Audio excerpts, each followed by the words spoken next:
Jadi selanjutnya adalah pembahasan materi pertemuan kedua ya mengenai konsep dasar komunikasi dan teknologi komunikasi. Di mana kemarin sudah kita diskusikan mengenai konsep dasar teknologi dan teknologi informasi ya. Oke, review sedikit mengenai materi kemarin yaitu mengenai teknologi. Kemarin kita sudah diskusikan bahwa teknologi adalah cara ya di mana kita bisa menggunakan pengetahuan untuk memecahkan masalah secara praktis, terstruktur ya, praktis, terstruktur, kemudian untuk mengurangi resiko ya, dan bisa membantu kita, eh, bisa membantu kinerja kita tentunya. Dengan instrumen yang dibutuhkan, di mana instrumen ini kemarin berupa ada perangkat keras, perangkat lunak, kemudian pendukung ya, jaringan jaringan pendukungnya di mana ada jaringan lokal dan jaringan internet maupun perangkat pendukung lainnya. Itu kaitannya dengan teknologi. Kemudian kemarin juga informasi sudah kita diskusikan juga. Saya review kembali. Apa itu informasi? Informasi adalah kemarin berasal dari data ya, data yang sudah diolah sedemikian rupa, di mana data itu berupa ada fakta-fakta, ada gambar, ada teks, ada audio, angka, huruf, karakter, dan lain sebagainya. Nah, keseluruhan yang saya jelaskan tadi, keseluruhan dari isi data tadi, kemudian diolah sedemikian rupa, kemudian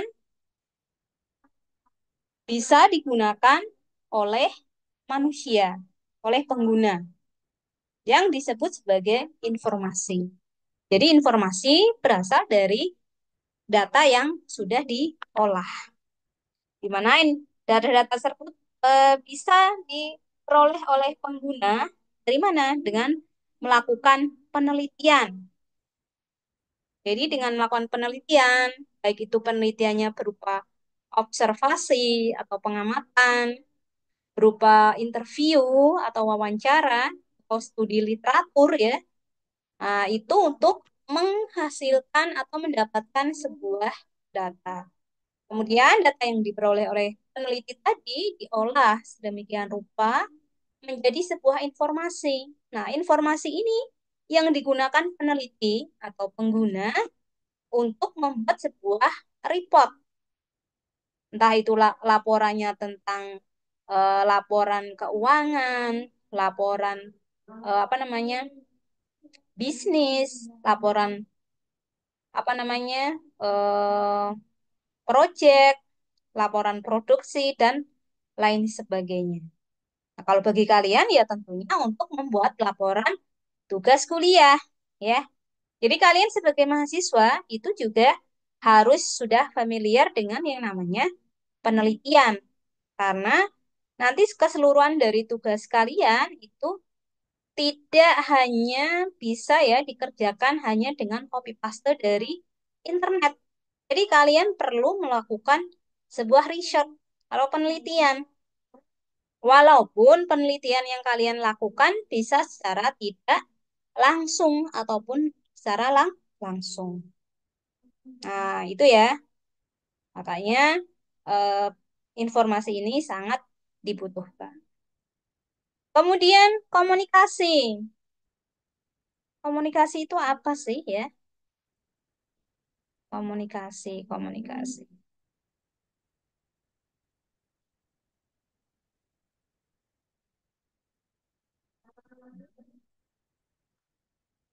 Oke. Komunikasi ini adalah suatu proses penyampaian pesan dari satu pihak ke pihak lain supaya terjadi saling memberikan sesuatu atau mempengaruhi ya antar keduanya. Mempengaruhi ini nggak hanya sifatnya negatif, bisa juga positif, ya. Tapi ini lebih kecenderungannya yang diambil adalah yang bersifat positif. Jadi ini yang dinamakan sebagai komunikasi. Tentunya dalam berkomunikasi ini ada medianya atau instrumennya. Tentunya apa instrumennya? Ya teknologi tadi, ya. Jadi di sini ada kombinasi antara teknologi dan informasi, ya enggak? Ya. Jadi di komunikasi ini, jadi komunikasi itu sangat memerlukan adanya informasi dan teknologi, di mana itu yang digunakan untuk menyampaikan tadi, menyampaikan pesan dari pihak satu ke pihak lainnya, itu. Terus kemudian selanjutnya review teknologi informasi. Apa itu teknologi informasi kemarin? Yaitu segala hal yang berkaitan dengan proses, penggunaan ya sebagai alat bantu, kemudian manipulasi dan pengelolaan informasi. Ada teknologi informasi, ada teknologi komunikasi. Nah, kalau teknologi komunikasi ini peralatan yang digunakan ya, peralatan yang digunakan seperti perangkat keras, perangkat lunak, kemudian jaringan dan perangkat pendukung lainnya ya dalam sebuah struktur organisasi yang mengandung nilai-nilai sosial yang memungkinkan nanti setiap individu mengumpulkan, kemudian memproses, dan saling tukar-menukar informasi dengan individu-individu tersebut. Nah, ini mengenai teknologi komunikasi. Selanjutnya, bentuk komunikasi. Yang pertama, ada penyandi. Jadi, para komunikasi ya, para komunikator. Jadi, di sini yang terlibat, pihak yang terlibat dalam komunikasi, yang disebut dengan komunikator, yang mempunyai informasi atau pesan yang disajikan dalam bentuk kode atau sandi, seperti tulisan, bahasa lisan, kemudian pola ya, terus kemudian simbol, verbal simbol, dan visual simbol. Kemudian bentuk komunikasi yang kedua yaitu ada signal. Signal ini berupa apa? Berupa pesan, kemudian berita, atau pernyataan tertentu yang ditujukan dan diterima seseorang. Nah, pesan ini dapat diteruskan atau dilukiskan ya, diilustrasikan, dilukiskan, digambarkan dalam bentuk gerak tangan, mimik wajah, kata-kata lisan, tulisan, gambar, foto, kemudian diagram, tabel, dan lainnya. Kemudian yang ketiga ada decoder. Di sini komunikator yang menerima pesan atau penerima sandi atau lambang yang harus dipahami dan dimengerti makna dari pesan yang akan disampaikan. Selanjutnya penerapan teknologi informasi. Di sini ada dua tahapan ya dalam proses penerapannya. Yang pertama ada tahapan inisiasi. Yang pertama ada tahapan inisiasi yaitu usaha untuk mengumpulkan informasi tentang teknologi komunikasi, kemudian memahami dengan seksama, merencanakannya untuk mengadopsinya atau mengkopinya. Nah, di sini terdapat dua tingkatan mengenai tahapan inisiasi ini. Yang pertama ada tingkatan agenda setting. Di sini nanti munculnya ide untuk mengadopsi teknologi komunikasi demi menyelesaikan permasalahan informasi yang muncul. Kemudian yang kedua tingkat matching, kecocokan teknologi komunikasi yang diperlukan dan kemampuan untuk mengadopsinya. Kalau tingkatan agenda setting itu untuk menyelesaikan permasalahan. Kalau tingkatan matching di sini mencocokkan ya. Jadi mencocokkan mencocokkan atau kecocokan teknologi komunikasi yang diperlukan.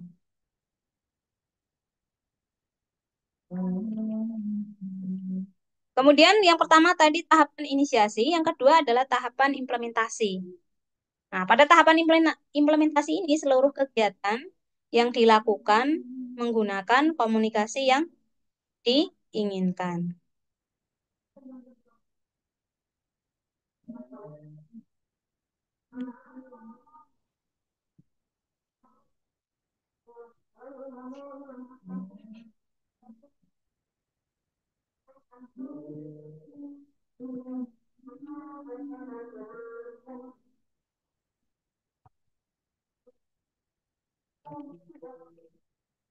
Nah, pada tahap implementasi ini ada tiga tingkatan.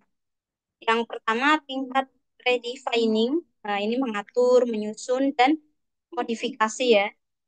Kemudian tingkatan clarifying di sini meyakinkan pada semua anggota atau diri sendiri atau bagi individu tentang sejarah teknologi komunikasi, sehingga tidak lagi menjadi sesuatu yang asing.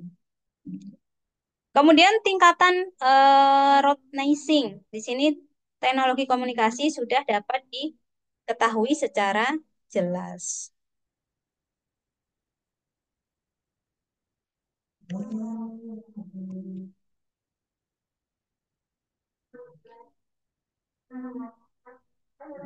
Selanjutnya, materi selanjutnya mengenai perspektif tentang penerapan teknologi komunikasi. Nah, di sini ada sebuah lembaga, eh, lembaga komunikasi yang memandang penerapan komunikasi ini sebagai yang pertama adalah manajemen sistem. Kenapa? Karena merupakan upaya untuk mengoptimalkan hasil dari sebuah sistem organisasi. Nah, perubahan yang dianggap sebagai suatu proses yang turun dari atas ke atas. Proses birokrasi. Nah, ini merupakan usaha untuk mengubah kebijakan sebuah lembaga berdasarkan opini atau pendapat. Kemudian yang ketiga, pengembangan organisasi. Nah, ini merupakan usaha untuk memenuhi keinginan atau harapan individu dan komunitas yang muncul.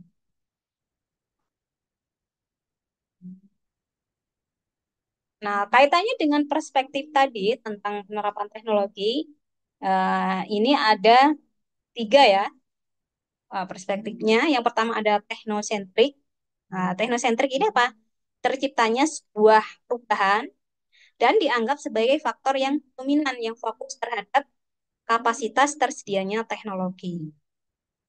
Kemudian sosiosentrik. Nah, ini fokusnya pada sosial yang terdapat pada sebuah lembaga. Contohnya apa? Contohnya isu-isu sosial dan perubahan sosial. Kemudian konflik. Nah, konflik ini tertuju pada proses pengambilan keputusan. Misalnya, contohnya di sini adalah untuk menyelesaikan suatu konflik ya yang dibutuhkan penyelesaian dengan cara politik.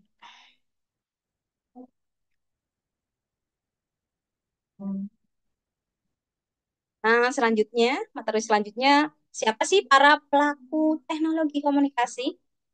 Yang pertama tentunya pemakai. Pemakai ini kan luas, ya, brandware-nya kemarin ya, brandware-nya.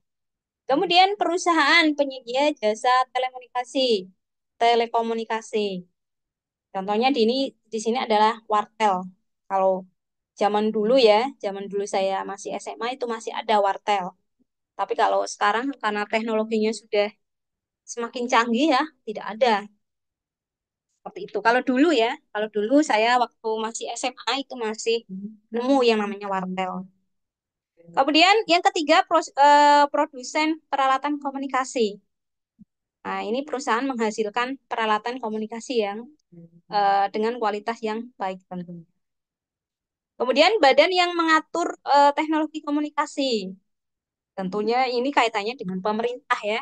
Nah, ini yang mengeluarkan peraturan-peraturan dan persyaratan standarisasi pelaksanaannya ya. Tentunya berdasarkan pengalaman, tingkat teknologi. dan sebagainya. Ini para pelaku teknologi komunikasi. Nah, selanjutnya mengenai informasi.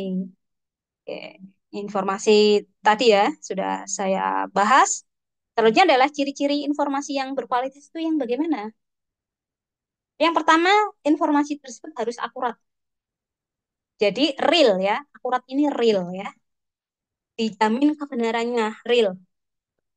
Terus kemudian tepat waktu. Jadi informasi yang baik itu adalah yang tepat waktu.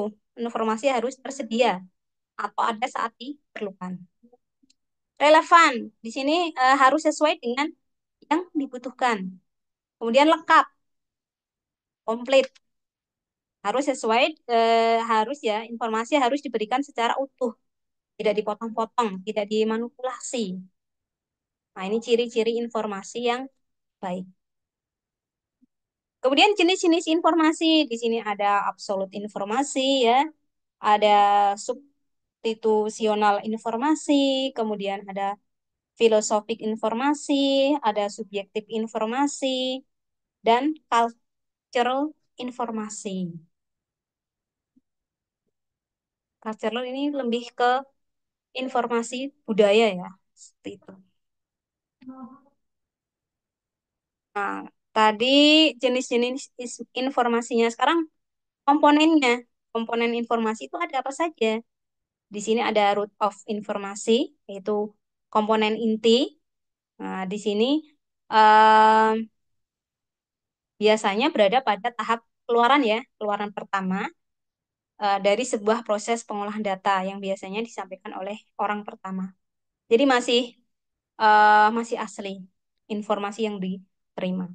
Karena dari orang pertama, tapi nanti kalau sudah orang kedua, ketiga itu sudah sekunder, sudah tidak asli lagi. Kemudian bar of information, di sini badan ya atau batangnya informasi yang disajikan. Kemudian branch of informasi, di sini ada informasi yang dapat dipahami apabila informasi sebelumnya telah dipahami.